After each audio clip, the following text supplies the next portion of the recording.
God sees the intent of your heart more than the amount of money you give.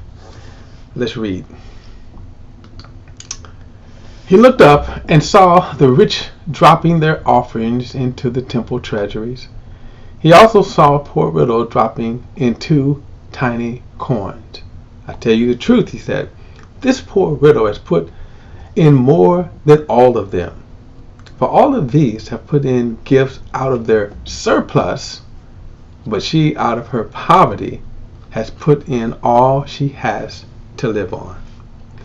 One of the most interesting things about this story here, in fact, I'm recalling a 700 Club little short movie they did on this. They used to do this all the time.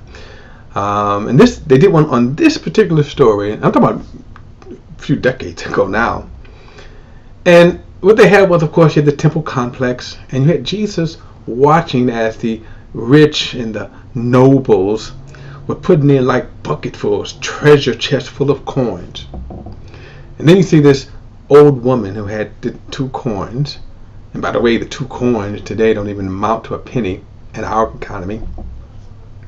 But she slowly walks towards the treasury. And you saw the nobles and the rich people snickering and laughing. And when she drops them in, that's when Jesus makes this statement. He says she's put in more than all of them. See, it's with the heart that God looks at. You see, they would never put in all of their riches. What they give up, and rich people are like this, what they give up is only what's comfortable to them. I would oftentimes wonder if our country did not have tax shelters for giving. What kind of giving would they do? We got a hint. I'm going to say they wouldn't do too much. Think about this. Look at the tax shelters. It's not like they're paying their fair share of taxes. But I digress. You see, it wasn't the amount that God was looking at. It was the heart. Look at it this way. This woman who had less than a penny gave more because she gave all. It was her heart that she was giving in. The Pharisees and the rich people and the noble, though they had amount and put in way more than this woman, God was saying, okay, they didn't give it out of their heart. But also, put it this way, if a rich person gave from his heart, God too would be pleased with that. See, it's the condition of the heart. And that's what God sees. And that's what God values. When we're motivated to give because we're going to get something, that's most displeasing to God. It's most distasteful to God as well. God has already said He's going to take care of our needs. He's always going to provide. Trust Him for that. But when you give, always keep this in mind. What is your real reward? Well, think about this, that whatever it is you have, whatever it is that you can give, as Paul said, give it cheerfully. That's the first thing. But secondly, think about this.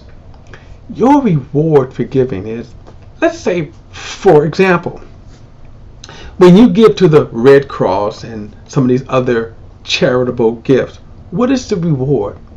It's the aid that they provide, right? The relief. How about in the church?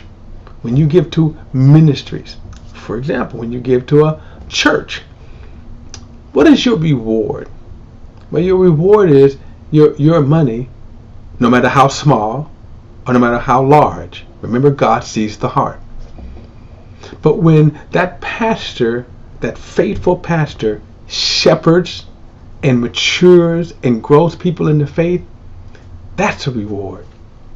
And when those same people can then go out and start their own ministry in the will of God, that's your reward. How about if you give to an evangelist ministry? You go out, again, no matter how great or how small the offering, God sees the heart.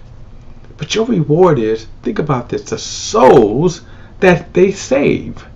The souls that, because of the preaching of the gospel, that respond and come to faith, that's your reward. So you see, it doesn't take much, and God is not comparing. He's not looking at, well, this person gave so many millions. I know sometimes you see these Christian ministries and their Christian telethons, and when they read off the announce, Susie from Iowa gave $2,000 and all the confetti and stuff go then, that's man-made stuff. When you give what you can out of a pure heart, God releases the confetti, and God is the one who says, yay. So always give with that in mind, that, Lord, I'm going to give this because I love you. I'm going to give because I'm a partner with you. And God would be most pleased with that giving. All right, guys, that's the morning word. Till next time, I'll see you then.